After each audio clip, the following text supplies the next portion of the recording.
Hello everybody, a very good morning all of you. मैं अतुल कुमार एक बार फिर से अपने अतुल स्टडी यूट्यूब चैनल में आपका हार्दिक स्वागत करता हूं। कैसे हो आप सब, जल्दी से बताइए। फिर हम आगे बढ़ते हैं। गाइज मैं आप लोगों को कराया था आरसीसी, ठीक है। आरसीसी का मैंने एक लेक्चर बना दिया है, आरसीसी, ठीक है। आरसीसी में हमने इसका इंट्रो पढ़ लिया था, इंट्रोडक्शन, ठीक है। आज हम आगे चलते हैं। देखो गाइज क्या होता है,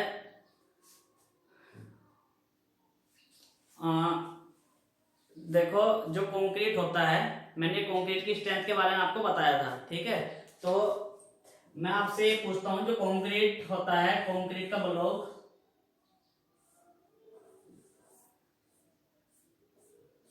कंक्रीट की स्ट्रेंथ ज्ञात करने के लिए सॉरी, कंक्रीट का ब्लॉक ही क्यों बनाते हैं, ठीक है।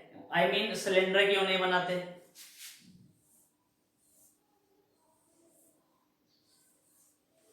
ठीक है। ये कंक्रीट का ब्लॉक ही क्यों बनाया जाता है, ये क्वेश्चन है, बताएगा कोई। देखो क्या होता है, कंक्रीट का क्यूब में कंक्रीट की जितनी डायमेंशंस होती हैं सब सेम होती है।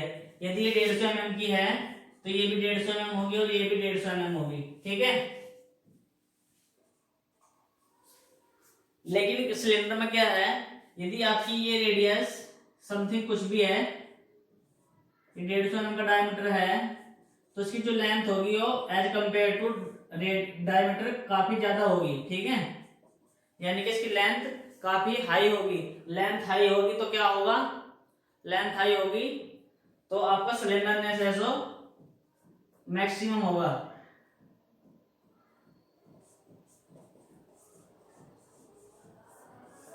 आपने ये पढ़ा है, ठीक है।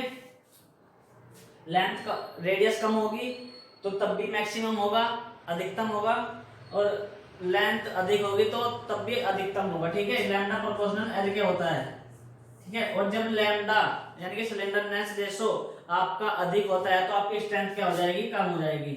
लैम्डा की वैल्यू यदि अधिक होगी तो आपकी स्ट्रेंथ कम हो जाएगी, ठीक है। तो इसी बेस पर कंक्रीट के लिए, कंक्रीट की स्ट्रेंथ ज्ञात करने के लिए बेलन तैयार नहीं किया जाता, क्यूब बनाया जाता है, ठीक है। तो ये कारण है गाइस, समझ में आ गया, ठीक है। आगे चलते हैं।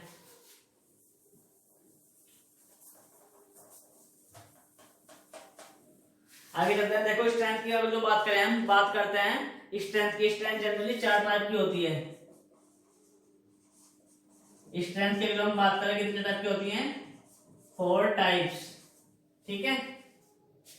सबसे पहली स्ट्रेंथ की अगर हम बात करते हैं, आता है आपका कंप्रेसिव स्ट्रेंथ, कंप्रेसिव स्ट्रेंथ, ठीक है। उसके बाद फ्लेक्सुरल स्ट्रेंथ, और उसके बाद split split tensile strength,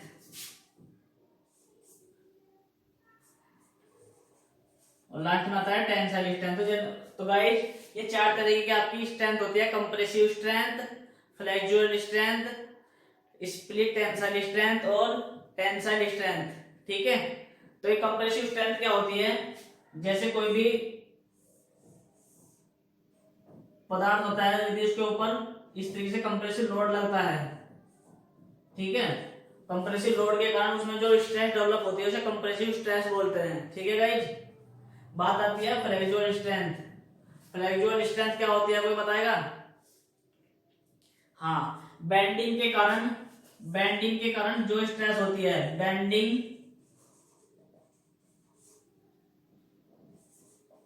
due to bending के कारण जो स्ट्रेस होगी उसको क्या बोलते हैं हम, फ्लेक्सुरल स्ट्रेस बोलते हैं, ठीक है। समझ में आ गया। स्प्लिट टेंसाइल स्ट्रेंथ कैसे निकालते हैं, देखो आपका कोई इस तरीके का गोल पिंड है, यदि इसको आप दोनों साइड से दबाते हो, जैसे सिलेंडर टाइप है, सिलेंडर को यदि आप दोनों साइड से दबाते हो तो क्या होगा, ये इसमें करंट डेवलप होने स्टार्ट हो जाएंगे, इस तरीके से ये फटना स्टार्ट हो जाएगा, स्प्लिट होना स्टार्ट हो जाएगा, ठीक है, ठीक है। आगे समझ में। कितना लोड लगता है इस पर 2p/πdl। तो इस स्ट्रेंथ को क्या बोलते हैं हम, स्प्लिट स्ट्रेंथ बोलते हैं। समझ में आया गाइस।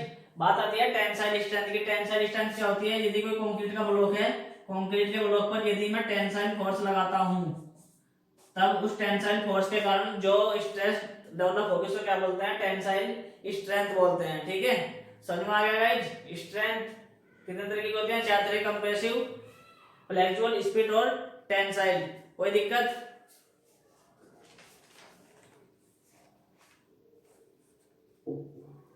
आगे चलते हैं, आगे चलते हैं। इलास्टिक, हेडिंग डालिए इलास्टिक मॉडुलस।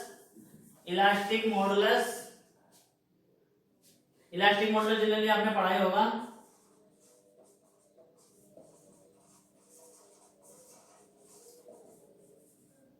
इक्वल टू होता है स्ट्रेस अपॉन स्ट्रेन, पढ़ा है ना।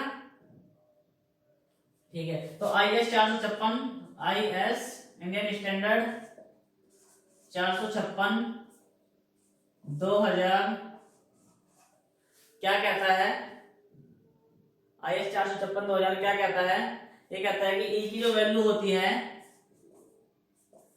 ये होती है 5000√fck। ठीक है, 5000√fck। ये क्या है, ई क्या होता है आपका, short term elastic modulus. Short term elastic modulus, short term elastic modulus. ठीक है गाइज, यदि ये शॉर्ट टर्म इलास्टिक मॉडुलस है तो फिर लॉन्ग टर्म इलास्टिक मॉडुलस क्या होता है। ठीक है, ये तो शॉर्ट टर्म होता है तो लॉन्ग टर्म भी होगा, है ना। देखो आगे चलते हैं, धीरे धीरे पढ़ेंगे हम। देखो क्या होता है, ये जो ई है, हाँ, ये धीरे धीरे चेंज हो सकता है, ये ई चेंज होता रहता है टाइम टू टाइम। ठीक है, ई क्या होता है, ये चेंज हो जाता है किसके साथ, विद टाइम के साथ। और जब से क्यों चेंज होता है, जैसे कोई कंक्रीट का स्ट्रक्चर होता है उसमें क्लिप के कारण, फटीग के कारण, टेम्परेचर के कारण, इलास्टिक मॉडुलस और श्रिंकेज के कारण ये सब चेंज हो सकता है। किस किस के कारण, एक तो क्लिप के कारण चेंज हो सकता है, और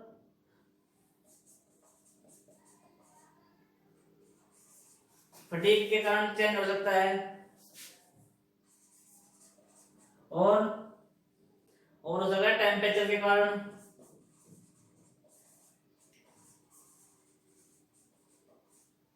और इलास्टिक मॉडुलस के कारण।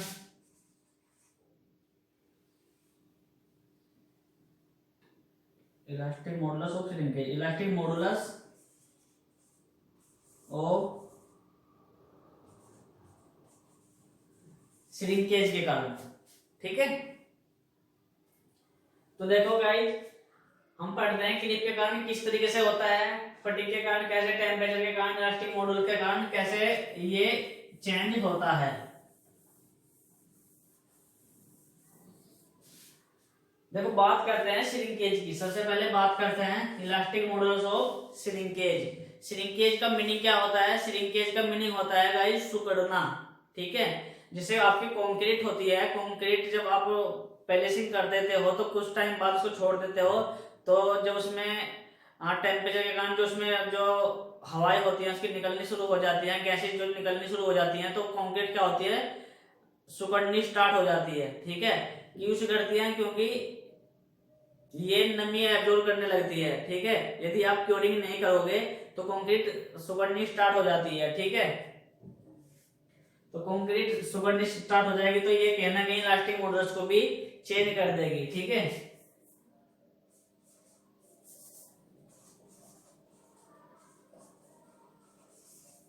श्रिंकेज के कारण क्या होगा, पानी एब्जॉर्ब करेगा, नमी हो जाएगी तो सिकुड़नी स्टार्ट हो जाएगी, तो इलास्टिक मॉडुलस चेंज हो जाएगा। ठीक है, ये लिख लीजिए, इलास्टिक मॉडुलस चेंज हो जाएगा। ठीक है, तो इलास्टिक मॉडुलस चेंज ना हो, क्यों चेंज हो रहा है? क्योंकि इसमें से इसकी जो ह्यूमिडिटी है वो कम होती चली जाएगी। तो इसकी ह्यूमिडिटी कितनी होनी चाहिए? 100% होनी चाहिए। रिलेटिव ह्यूमिडिटी, रिलेटिव ह्यूमिडिटी 100%, ठीक है। और याद आता है, मैंने पिछले वीडियो लेक्चर में बताया था, मेरा वीडियो देख लीजिए जिसकी समझ में नहीं आ रहा होगा, ठीक है।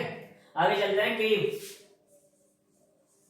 क्रीप, क्रीप क्या होती है? यदि कोई तुम्हारा स्ट्रक्चर है, कोई तुम्हारा स्ट्रक्चर, इस पर लोड आ रहा है, ठीक है, कुछ टाइम बाद स्ट्रक्चर इस तरीके से मूव करने लगता है, ठीक है। और जब आप लोड को रिमूव कर लेते हो तो स्ट्रक्चर ऐसा का सही रह जाता है, ठीक है। इस पोर्शन को क्या बोलते हैं? क्रीप बोलते हैं। इसके कारण भी क्या हो जाता है? ई कम हो जाता है, चेंज हो जाता है, ठीक है। कितना चेंज होता है? क्रीप के कारण कितना चेंज होता है? इसका फॉर्मूला लिख लीजिए, E dash equal to E upon 1 plus theta. ये होता है, ये क्या है आपका? शॉर्ट टर्म इलास्टिक मॉडुलस है। और ये क्या है? Long term elastic modulus.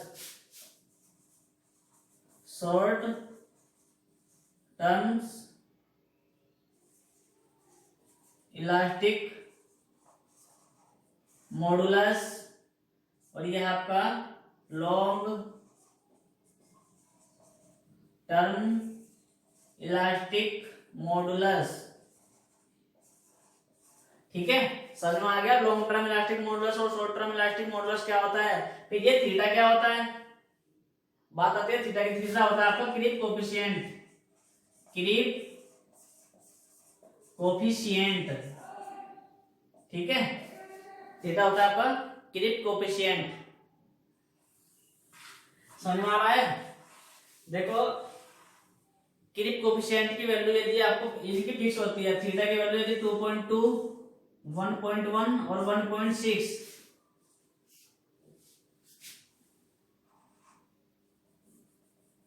Two point two 1.6 और 1.1, ठीक है। थीटा की वैल्यू यदि, और टाइम, टाइम कितना दिया होगा? 7 डेज, 28 डेज और 1 ईयर।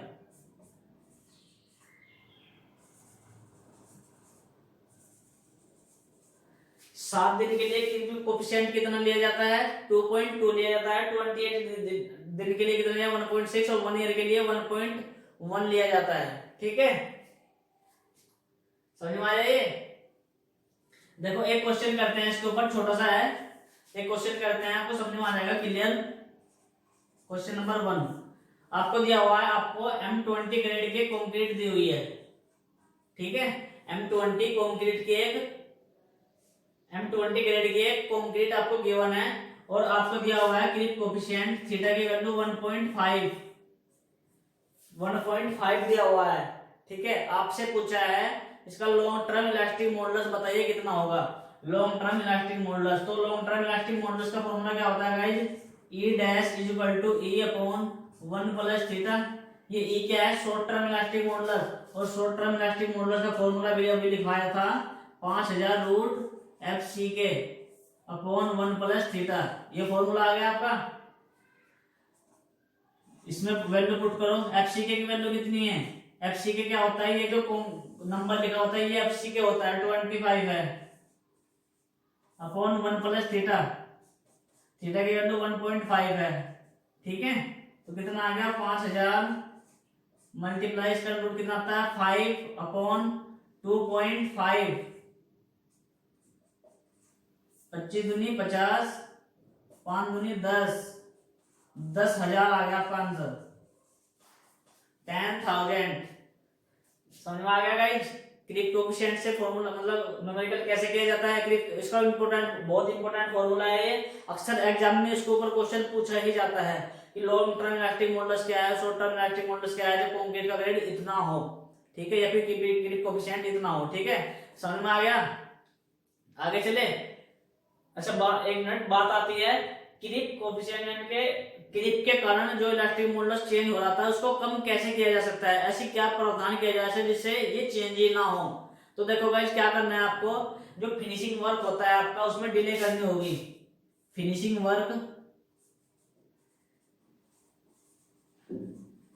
फिनिशिंग वर्क में फिनिशिंग वर्क में क्या करनी होगी, डिले। यदि आप फिनिशिंग वर्क में डिले करते हो तो आपका क्रीप कोएफिशिएंट के कारण इलास्टिक मॉडुलस चेंज होने के बहुत कम चांस होते हैं, ठीक है, हो नहीं पाता, ठीक है। तो इसीलिए डिले करनी चाहिए, ठीक है, फिनिशिंग वर्क में। समझ में आ गया। बात आती है नेक्स्ट फटीग। देखो फटीग क्या होता है,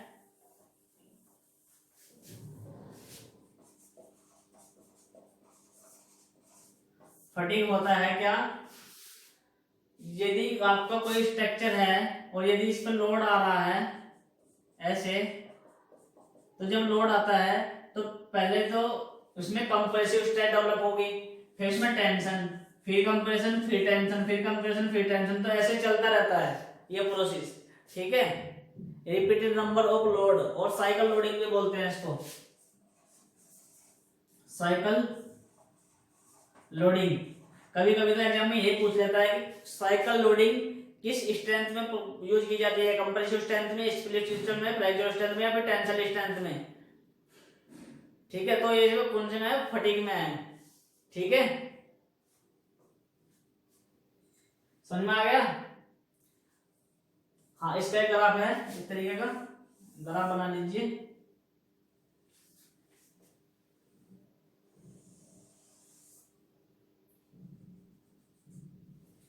ये है आपका ग्राफ, यहाँ पे क्या है, नंबर ऑफ लोड है और ये आपकी स्ट्रेंथ है, ठीक है गाइज।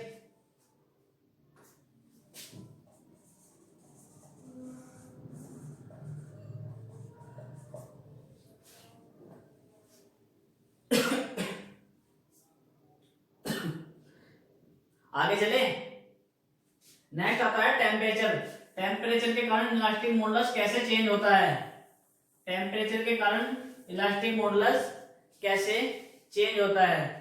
देखो क्या होता है, अक्सर हम कंक्रीट में जो बार यूज करते हैं, कंक्रीट जो होती है, कंक्रीट में जो बार यूज करते हैं वो स्टील की करते हैं, ठीक है। कॉपर और एल्यूमिनियम की क्यों नहीं करते, स्टील की ही क्यों करते हैं, बता सकते हैं कोई।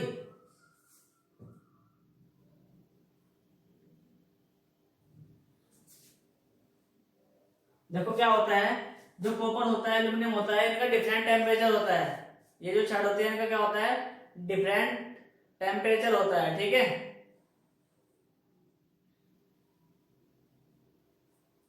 समझ में आ गया। डिफरेंट टेम्परेचर होता है इनका, डिफरेंट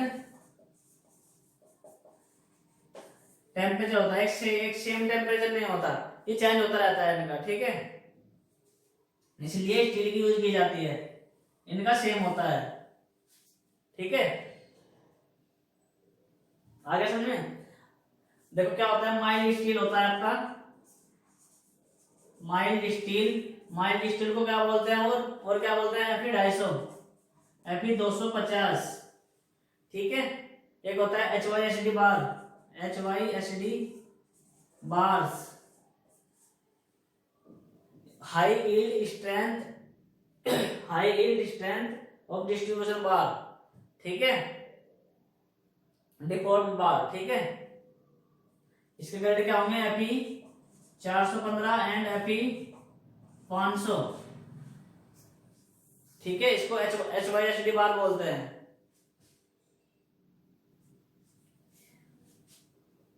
देखो जो बार होती है आपकी इस तरीके की होती है,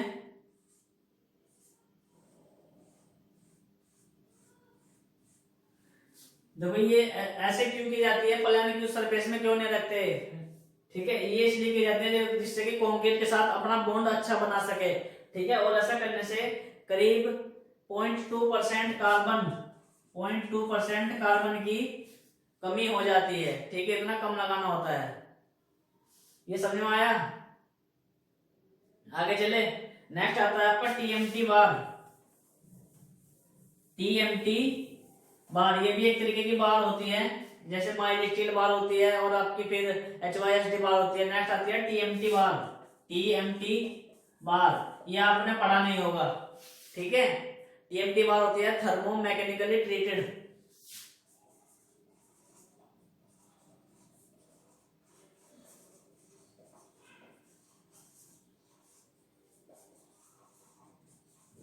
थर्मो मैकेनिकली ट्रीटेड, ठीक है। ये इस तरीके की बात होती है, पहले तो से इस तरीके से आती है, धीरे धीरे कम होता जाता है इनका साइज। इस तरीके की बात को क्या बोलते हैं, थर्मो मैकेनिकली ट्रीटेड बोलते हैं। फायदा क्या है इसका, एक तो इसकी हाई यील्ड स्ट्रेंथ होती है, हाई यील्ड स्ट्रेंथ, और दूसरा क्या होता है, better welding, better weld ability, better weld ability, ठीक है। वेल्ड करने में बहुत अच्छी होती है, टूटता नहीं है कि दोबारा किया गया जो लोड होता है, ठीक है। समझ में आ गया। और क्या होता है, और क्या होता है इसका, कोरेसिव रेजिस्टेंस हाई होता है, कोरेसिव रेजिस्टेंस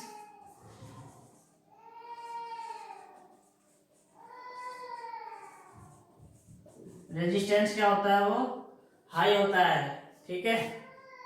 यानी कि जंग नहीं लगता इस पर जल्दी से, ठीक है। और क्या होता है, हाँ भाई इतना होता है, ठीक है। नेक्स्ट आता है आपका, नेक्स्ट आता है, समझ में आ रहा है ना। यदि जिसकी समझ में नहीं आ रहा हो तो आप वीडियो को पॉज करके दोबारा देख सकते हैं, ठीक है। आपकी अच्छे से समझ में आ जाएगा। नेक्स्ट चलते हैं आपका stress strain curve, stress strain curve, heading डालिए।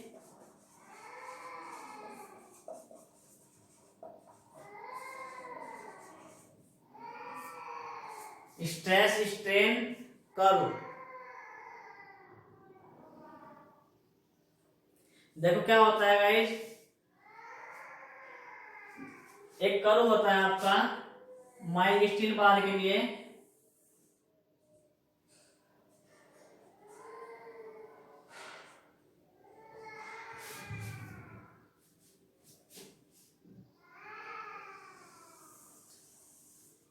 ऐसे आप साथ साथ बनाते हुए चलेगा आप भी,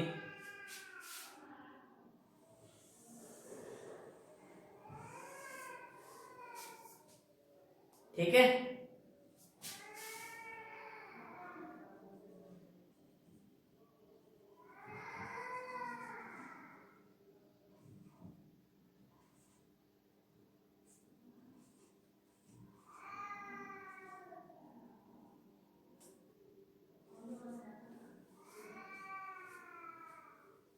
हाँ ये बना दीजिए, ये कर्व होता है ऊपर वाला H Y S D bar के लिए,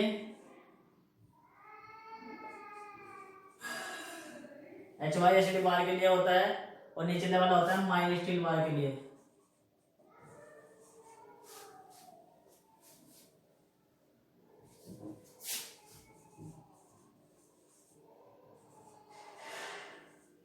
ठीक है, बना लिया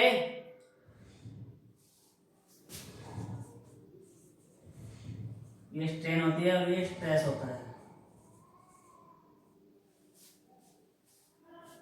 इस तरीके का फिगर बनता है आपका, ठीक है। इसमें लिखिए tangent of stress strain curve,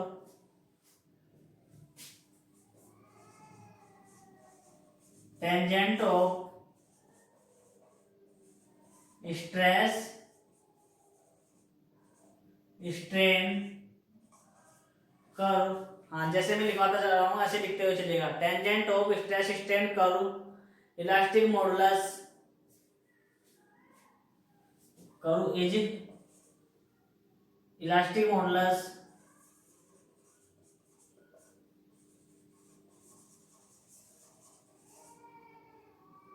और प्रूफ स्ट्रेस और यील्ड स्ट्रेस।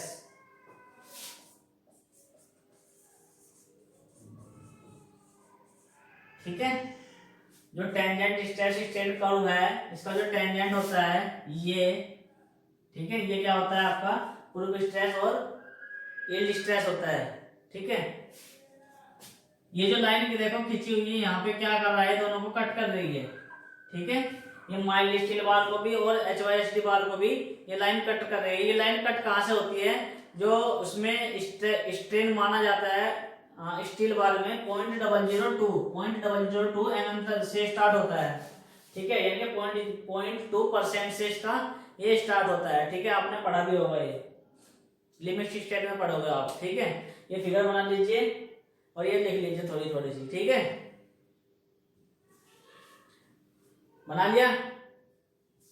देखो गाइस, आपको क्या करना है, आपको समझना है। ठीक है, यदि आपकी समझ में नहीं आ रहा है तो आप वीडियो को पॉज कर सकते हैं, दोबारा से देख सकते हैं। ठीक है, हाँ, और इसके साथ साथ आप नोट्स बनाते हुए चलिएगा। ठीक है, हल्के में मत लीजिए इस लेक्चर को। ठीक है, आपको क्या करना है, आपको वीडियो देखनी है बहुत आराम शांति के साथ और अपने नोट्स बनाते हुए चलिएगा। ठीक है, वीडियो को थोड़ा भी पॉज मत कीजिए, अदरवाइज आपकी समझ में नहीं आएगा।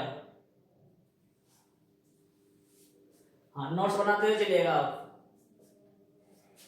एक टाइम ऐसा आएगा कि आपके इतने अच्छे नोट्स बन जाएंगे कि आपको बस ऐसे ही देखोगे और ऐसे होता चला जाएगा सब। ठीक है, लेकिन कब होगा, जब आप पढ़ोगे कब, जब आपको कॉन्फिडेंस लेवल बढ़ेगा। ठीक है, आगे चलते हैं।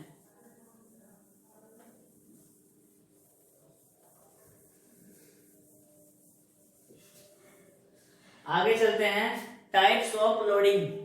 Types of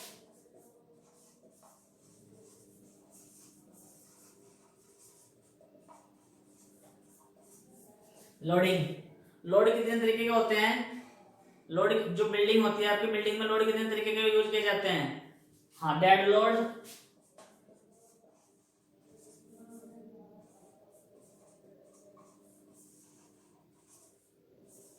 live load, third wind load,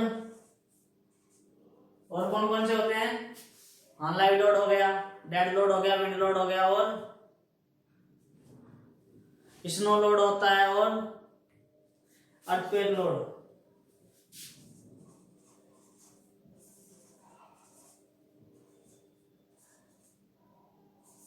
earthquake,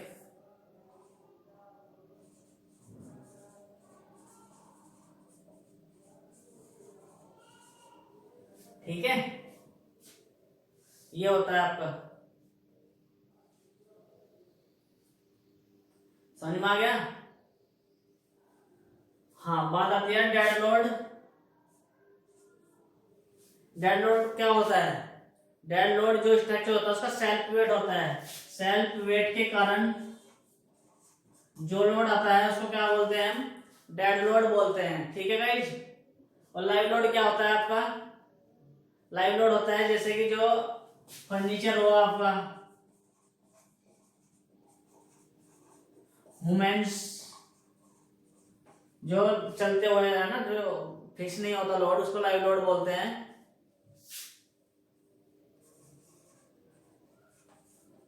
ठीक है, फिर आता है विंड लोड। विंड लोड क्या होता है, हाँ, जो हवा के द्वारा लोड होता है, stress due to wind, stress due to wind, हवा के द्वारा जो लोड होता है। स्नो लोड क्या होता है, स्नो वेट के कारण जो लोड होगा। ठीक है, और आता है आपका अर्थक्वेक लोड। अर्थक्वेक लोड क्या होता है, अर्थक्वेक लोड क्या होता है, जिसमें स्ट्रेस डेवलप हो जाता है जिस लोड के कारण, स्ट्रेस डेवलप हो जाता है अर्थक्वेक लोड के कारण। जब लावा वगैरह फटता तो भूमि में कंपन वगैरह हो जाते हैं, इसको अर्थक्वेक लोड बोलते हैं, जिस लोड पे होते हैं। ठीक है, तो गाइस ये लोड सभी बिल्डिंगों में यूज किए जाते हैं। आपके, आई होप ये आपके अच्छे से समझ में आ गया होगा। ठीक है, उतार लिया।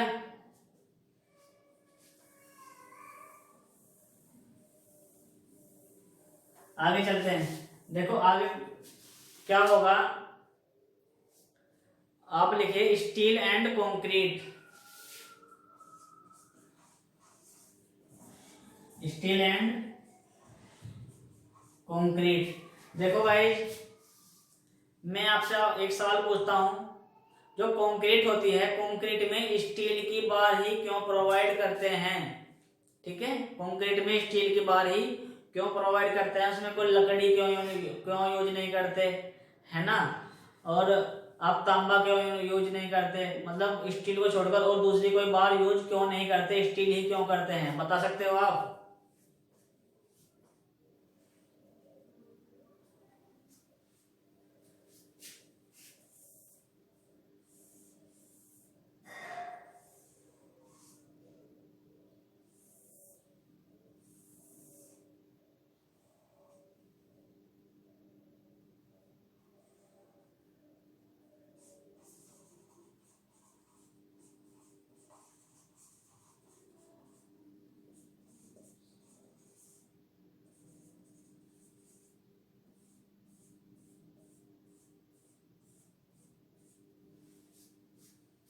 बता सकते हो? देखो क्या होता है, जो स्टील होती है, जो कंक्रीट होता है, इनमें एक चीज सेम होती है। क्या चीज सेम होती है कंक्रीट में और स्टील में? क्या चीज सेम होती है? इनका अल्फा सेम होता है। अल्फा, अल्फा क्या होता है? अल्फा एस स्टील के लिए, अल्फा सी कंक्रीट के लिए। ये क्या होता है आप इनका, ये क्या होता है, लगभग सेम होता है। ठीक है, ये अल्फा क्या होता है? अल्फा होता है थर्मल एक्सपेंशन कोफिशिएंट। ठीक है, थर्मल एक्सपेंशन कोफिशिएंट। ठीक है, तो क्या होगा, इनका सेम होने के कारण ये कंक्रीट और स्टील आपस में बहुत अच्छा बॉन्ड बना लेती हैं। ठीक है, जितना टेम्परेचर, जितना सहन ये करते हैं उतना टेम्परेचर ये सहन करेगी। ठीक है, ऐसा नहीं है कि ये अलग करेगी, यदि अलग करती तो फिर टूट जाती। ठीक है, इनका बॉन्डिंग जो है आपस में बहुत अच्छी है। ठीक है, जो कि इनका थर्मल कोफिशिएंट एक्सपेंशन क्या है, दोनों का सेम है। ठीक है, सेम है, लगभग सेम है। ठीक है, तो गाइस इसी कारण हम कंक्रीट में स्टील को ही यूज करते हैं। ठीक है, तो डियर स्टूडेंट्स, ये मेरा आरसीसी का सेकंड लेक्चर था आज। ठीक है, जिन स्टूडेंट्स ने मेरा पहला लेक्चर नहीं देखा है वो मेरा पहला लेक्चर देख लीजिए, अदरवाइज आपकी कोई समझ में आने वाला नहीं है। ठीक है, तो डियर स्टूडेंट्स, मेरा चैनल सब्सक्राइब कर दीजिए, लाइक कीजिए और शेयर कीजिए। ठीक है, और जो भी आपकी प्रॉब्लम्स हो वे मुझको कमेंट में लिखकर भेज दीजिएगा। ठीक है, थैंक यू।